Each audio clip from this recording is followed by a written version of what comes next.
Cold coffee. নমস্কার, welcome to cooking with ইচ্ছে।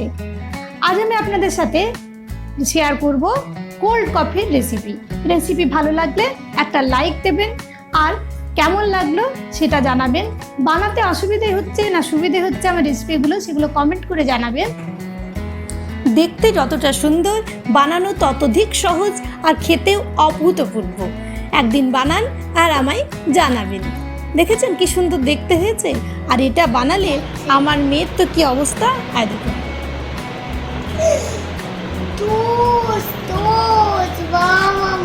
বাচ্চা বড় সবার পছন্দ হবে। দেখুন একটা গ্লাস, এই জন্য আমি ডেকোরেট করে নিচ্ছি।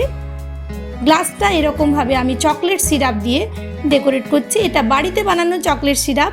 কিভাবে বানাতে হবে চকলেট সিরাপ যদি জানতে চান তাহলে প্লিজ আমায় কমেন্ট করে জানাবেন। এরকমভাবে আমি তিনটে গ্লাস ডেকোরেট করব, কারণ এখানে আমি 2.5 গ্লাস কোল্ড কফি বানাচ্ছি।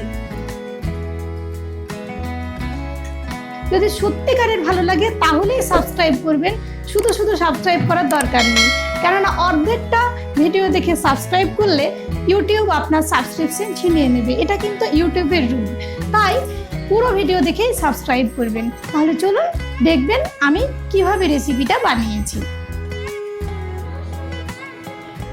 দেখুন এখানে আমি 2 চামচ কফি গরম জলের মধ্যে গুলে নিয়েছি, তারপর ঠান্ডা করে এটা মিক্সার জারের মধ্যে দিয়ে দিলাম।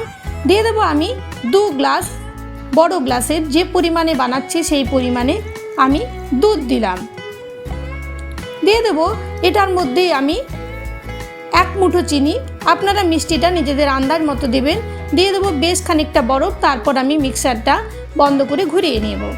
দেখুন ঘুরিয়ে নেওয়ার পর কতটা ফুলে গেছে আমাদের কফিটা। দিয়ে দিলাম 2 চামচ আইসক্রিম, তারপর আরেকবার ঘুরিয়ে নিয়েছি। দেখুন আমি 1 ঘন্টা রেখেছিলাম গ্লাসগুলো ফ্রিজের মধ্যে। 1 ঘন্টাতে আমাদের গ্লাসগুলো সেট হয়ে গেছে খুব সুন্দরভাবে চকলেটটা। এইবার আমি কফিটা, দেখুন আমাদের কতটা ফুলে হয়ে গেছে। এইবার আমি কফিটা ঢেলে নিচ্ছি একটা গ্লাসের মধ্যে। শুধু এরকমভাবেও আপনারা খেতে পারেন, কিন্তু আমি এটাকে ভালো করে ডেকোরেট করব। এটার মধ্যে দিয়ে দিলাম গ্লাসের মধ্যে 1 চামচ বড় চামচের আইসক্রিম, উপর থেকে ভ্যানিলা ফ্লেভারের আইসক্রিম আমি ইউজ করেছি। আর দিচ্ছি আমি মেল্টেড চকলেট। একেবারে ঘরোয়াভাবে ক্যাফের মতো একটা রেসিপি আজ আমি আপনাদের সাথে শেয়ার করলাম। এবার উপর থেকে দিয়ে দিচ্ছি আমি গ্রেট করে রাখা চকলেট। আরও খানিকটা কফি দিয়েই রেডি হয়ে গেল আজকের রেসিপি।